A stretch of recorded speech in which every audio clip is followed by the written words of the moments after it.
I have said before and I will say again, I am unapologetically a Christian.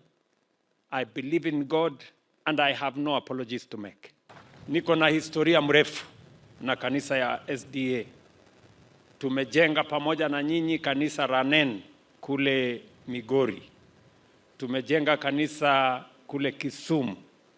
Tumejenga yetu ya Eldoret.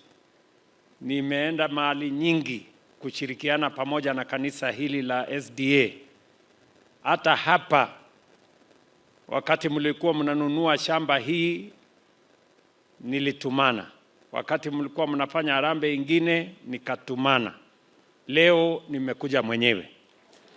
Tumeweka pesa ya kutosha kwa mambo ya matibabu kwa sababu matibabu ni ya muhimu.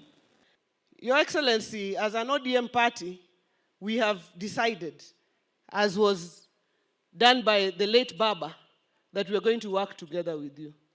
Na tutatembea pamoja. Financing of the country.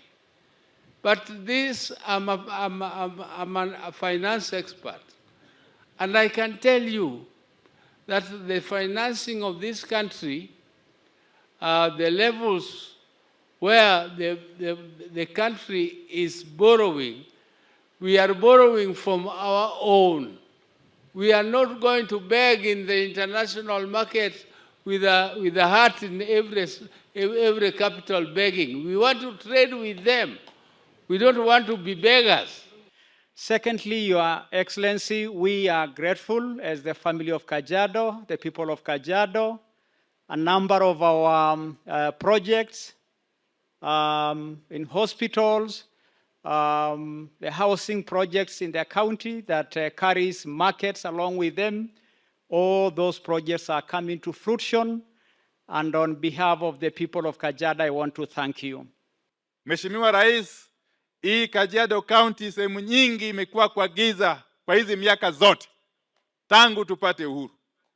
Lakini chini ya uongozi wako hiyo sasa inabadilika.